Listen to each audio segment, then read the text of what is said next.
Santirma Ligia dengan NPM 195104041. Baik, di sini saya Santirma Ligia sebagai anggota kelompok 5 akan menyampaikan materi mengenai pandangan investasi dalam Islam. Apa itu investasi dalam Islam? Sederhananya, investasi merupakan salah satu cara meningkatkan pendapatan berinvestasi yang dimulai dengan sebutir benih menjadi 7 butir dan akhirnya menjadi 700 biji Al-Quran. Nampaknya memperlihatkan dan memberikan panduan investasi, yang mana dalam hal ini yang dimaksud adalah infak. Menurut Quraish Shihab dalam salah satu acara TV nasional, infak sendiri mempunyai arti mengalokasikan atau membelanjakan harta ke dalam jalan kebaikan yang mempunyai banyak arti. Salah satunya membelanjakan hartanya untuk keluarga. Tak salah jika investasi juga dianggap sebagai salah satu cara membelanjakan harta untuk keluarga. Di samping itu, investasi juga mensejahterakan keluargamu, yang berarti ini wujud dari jalan suatu kebaikan, meski memiliki tajuk yang sama. Investasi Islam dan investasi konvensional tentunya memiliki beberapa perbedaan. Perbedaan yang dimiliki oleh keduanya tidaklah terlalu signifikan, namun dapat menjadi alasan bagi investor untuk memilih jenis investasi mana yang akan diterjuni.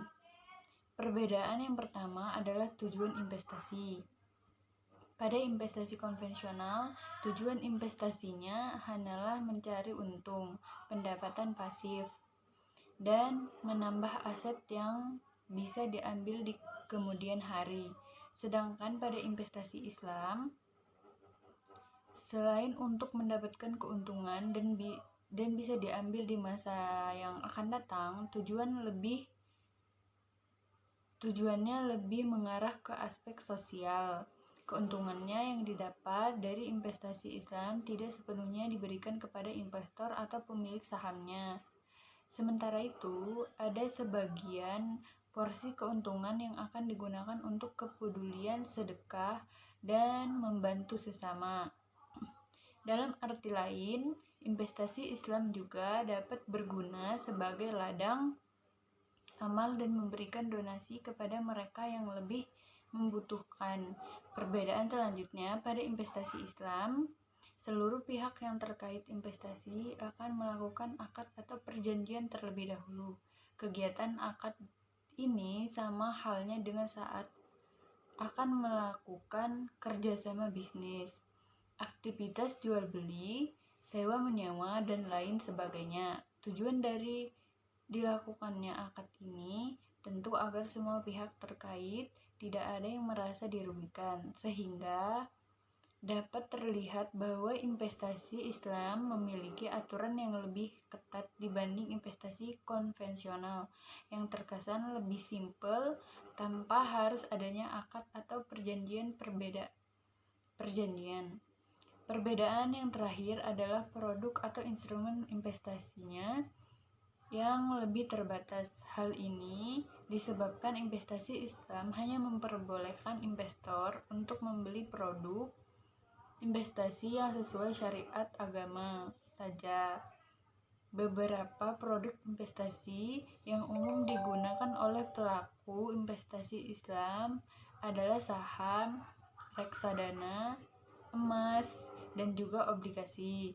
Selain instrumen investasi tersebut tentu sudah bukan termasuk sebagai bagian dari investasi Islam, sehingga produk investasi seperti deposito, suku, REIT, waran, dan sebagian lainnya dianggap tidak sesuai dengan syariat agama Islam. Baiklah, sekian materi yang dapat saya sampaikan. Saya akhiri. Wassalamualaikum warahmatullahi wabarakatuh.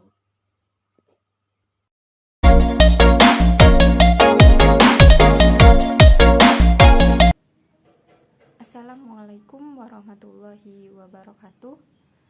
Perkenalkan, di sini nama saya Vivi Triwulandari dengan NPM 19510404050 akan melanjutkan materi yang telah disampaikan oleh Santi Hermalia mengenai tentang hukum investasi dalam Islam.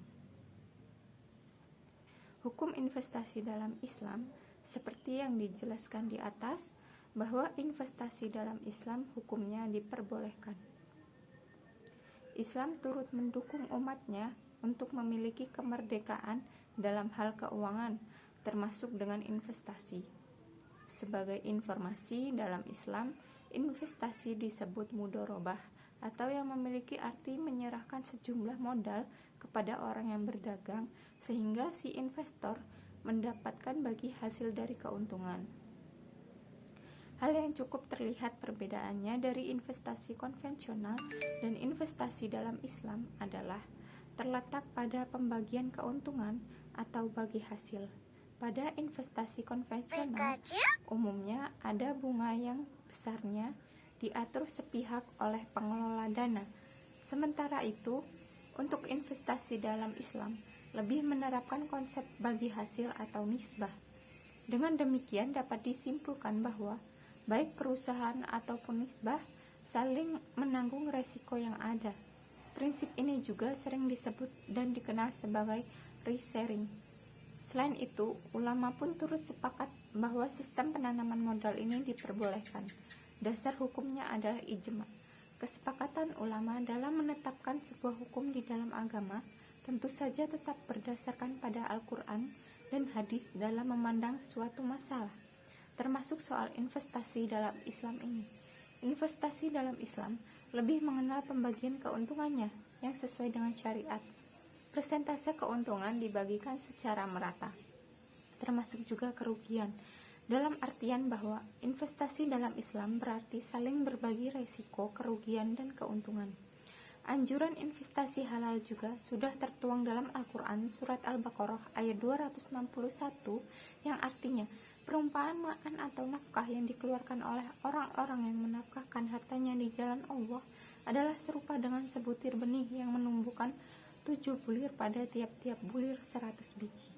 Allah melipat gandakan atau ganjaran bagi siapa yang Dia kehendaki, dan Allah Maha Kuasa atau karunia-Nya lagi Maha Mengetahui. Cukup sekian materi yang saya sampaikan, kurang lebihnya saya mohon maaf. Saya akhiri, wassalamualaikum warahmatullahi wabarakatuh.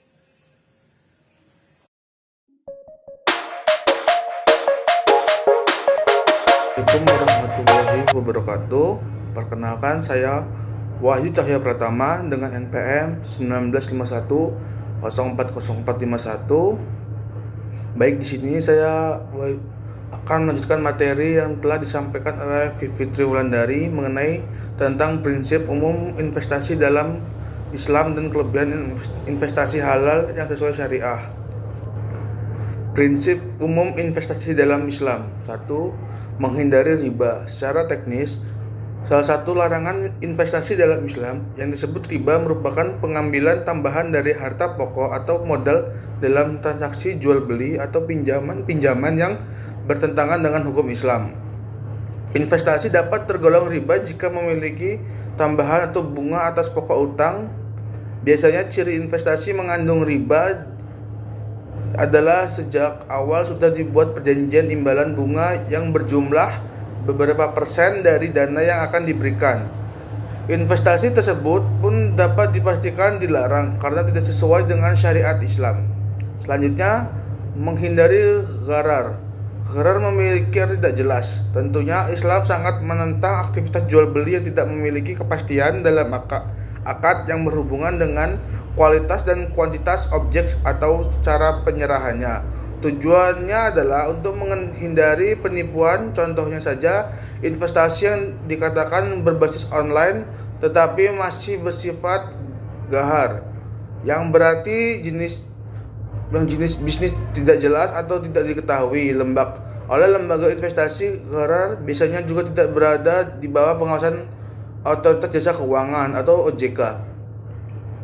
Selanjutnya, menghindari maisir. Terakhir, investasi dalam Islam juga menghindari maisir yang artinya judi atau bertaruh, baik dengan benda atau uang. Maisir juga bisa berwujud perbuatan mencari laba dengan maksud memperoleh keuntungan tanpa usaha. Caranya dengan menebak atau mensyaratkan pembayaran lebih dulu. Investasi dalam Islam menekankan bahwa investasi bukan alat untuk berjudi atau gambling. Dalam artian, janganlah kamu berspekulasi dan berharap mendapat keuntungan cepat, sebab investasi lebih baik dilakukan secara jangka panjang. Dan ada banyak pilihan berinvestasi yang baik dan sesuai syariah yang kita yakini. Kembali lagi, kita harus pintar-pintar memilih agar kelak menjadi investasi yang memiliki manfaat untuk kita. Pilihlah investasi yang sesuai dengan kita di tempat yang memang sudah terbukti amanah.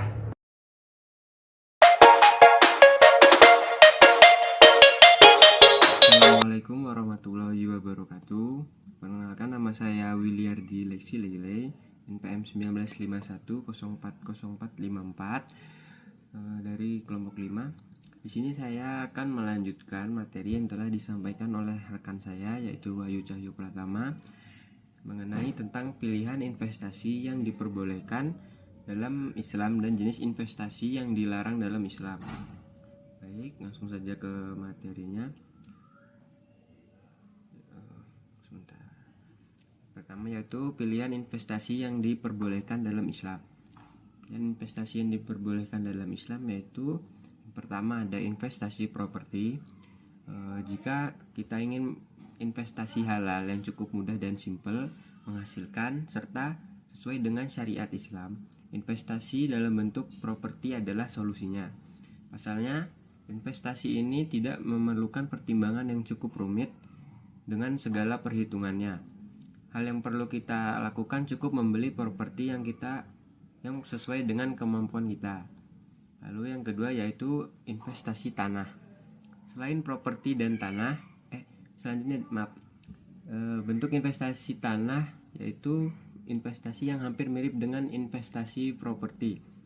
Karena pada dasarnya tanah dan properti itu merupakan satu kesatuan, akan tetapi bagi kita yang belum ingin membangun properti atau rumah, investasi lahan atau tanah bisa menjadi solusi alternatif lain.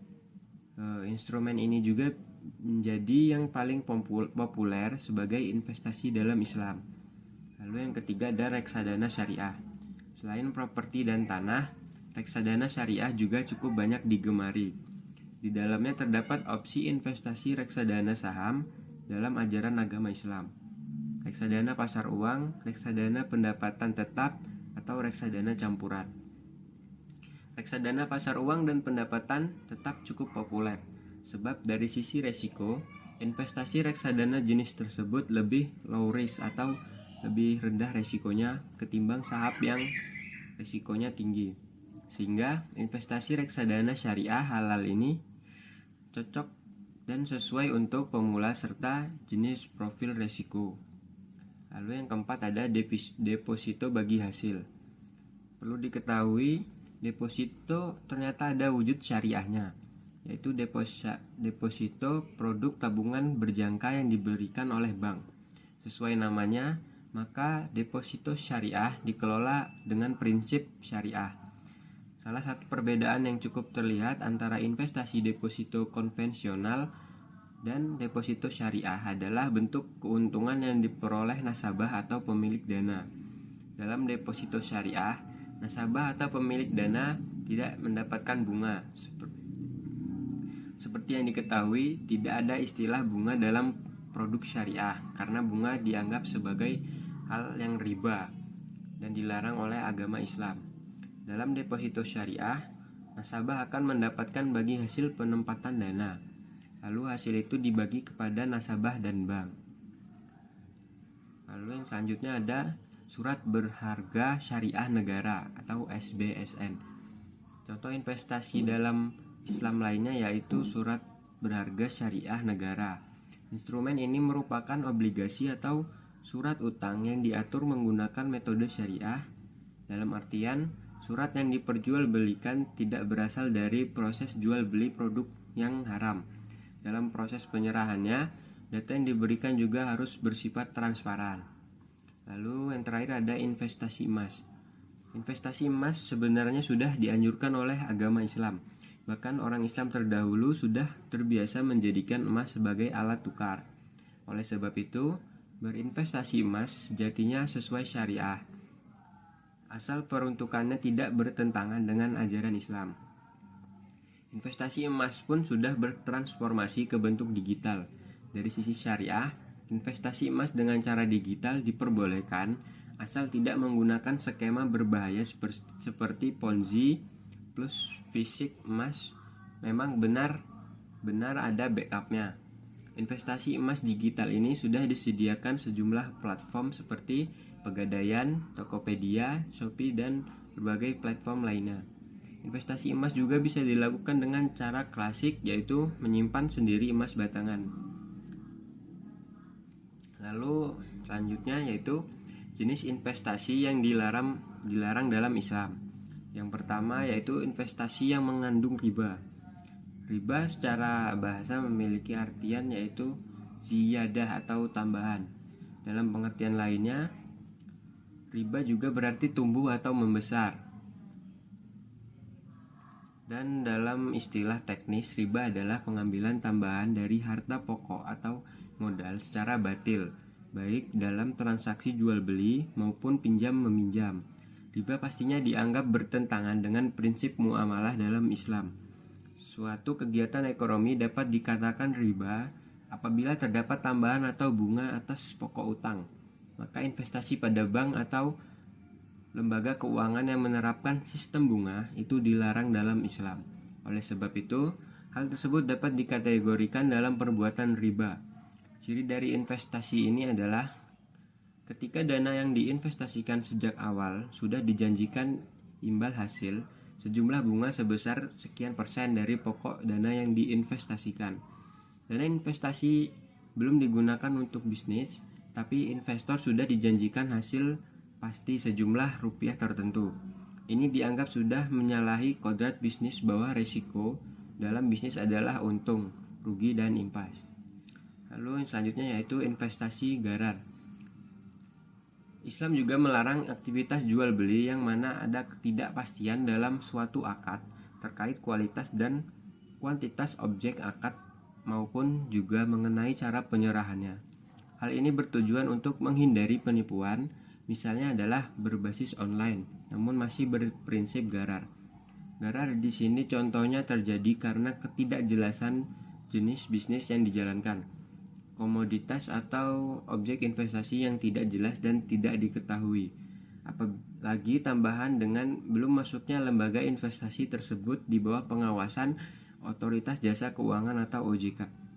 Sesuatu yang tidak jelas dan tidak dapat dijamin atau dipastikan kewujudannya secara matematis dan rasional, baik itu menyangkut barang, harga, ataupun waktu pembayaran uang atau penyerahan barang. Lalu selanjutnya ada investasi yang penuh spekulasi, yaitu contohnya seperti praktek perjudian atau maisir, sudah pasti haram dalam syariat Islam. Maka dari itu segala kegiatan investasi yang berhubungan dengan praktik judi ini tentu dilarang oleh Islam. Selanjutnya ada investasi dengan adanya unsur kecurangan. Investasi halal sekalipun jika dilakukan dengan cara yang curang, maka investasi tersebut akan menjadi haram. Atau bisa juga investasi dengan cara lain yang tidak baik atau zalim, seperti ada paksaan dalam akad atau transaksi, lalu ada penipuan atau tadlis, menimbun, merekayasa permintaan, menyembunyikan kecacatan, membahayakan atau merugikan, harga menipu, dan menyuap atau menyogok. Lalu yang terakhir yaitu investasi yang berkaitan dengan zat haram. Dalam Islam, segala sesuatu yang halal dapat terlihat dengan jelas, begitupun yang haram. Sehingga investasi yang berkaitan dengan bisnis barang atau jasa seperti minuman keras, jual beli daging babi, transaksi narkoba, dan lainnya yang pasti dilarang oleh Islam jelas tidak diperbolehkan. Hal ini yang menjadi penyebab bahwa kita harus benar-benar teliti dalam memahami latar belakang dari investasi yang ingin ditanamkan. Baik, sekian itu saja yang dapat saya sampaikan. Apabila ada kesalahan saya mohon maaf. Saya akhiri. Wassalamualaikum warahmatullahi wabarakatuh. Kembalikan ke moderator.